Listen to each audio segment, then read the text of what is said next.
मानकीमुंडा आज्ञा मोर गाँ गोटे पल्ली गाँ आज्ञा गोटे सरल गाँ आज दिन अपराह प्राय 4टार आम जानलु आमर गाँव अति प्रिय लोक पिंटू दा घर आम खबर शुणलु जे आज्ञा घर के 2टा गाड़ी ने पिस्तल धरिक 5टा लोक गले पिस्तल गले और हठात आज्ञा घर भीतर के पशिजी कर आमर जेन दीदी अच्छन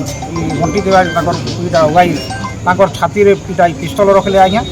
आरी सुना गहना जेतेटा ओने आनो नेले तुमर घर मैपिला के इटा उठे दियो से पिंटू के आरी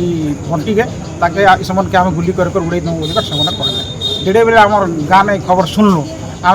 गाँवासी सब दौड़ी आसलु आज्ञा आरी से के दुर्बृत्त मन के काबू कलु और गोटे घर भितर भरी देलु तापर आम कुपसरा पुलिस स्टेशन के आज्ञा आम इनफर्मेशन कलु तो आपणकर माध्यम आज्ञा आम आज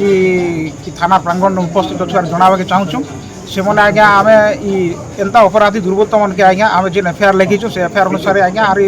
अति विस्तृत तदन करी दृढ़ सेक्शन मैंने लगाजु आर्म एक्ट लगाजु 307 लगाजु और एंता कठोर दंड से दंडित करा आज्ञा जद्वारा अंचल गोटे प्रभाव पड़वा और बाकी लोक मैंने आज्ञा इतनी क्रिमिनाल काम डकायत काम करवा के लोक मैंने डर आज्ञा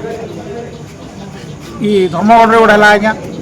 मिर्जापुर रे गोटे है यहाँ आमर गाँव रही यहाँ गोटे सीरियल चलला भाया हो आज्ञा तो निश्चित भाव में इवन गोटे बड़ टीम थी एक्सटर्नाल टीम गोटे थी इंटरनाल टीम गोटे थी यहाँ आम अनुमान करुचु एणु पुलिस प्रशासन भी आज्ञा इन किसी अवहेला थी बोलिक आम अनुमान करुँ पुलिस आज्ञा कठोर दंड जदि यहाँ नहीं देता बोलिक कहले इवन आज्ञा बिंदास नहीं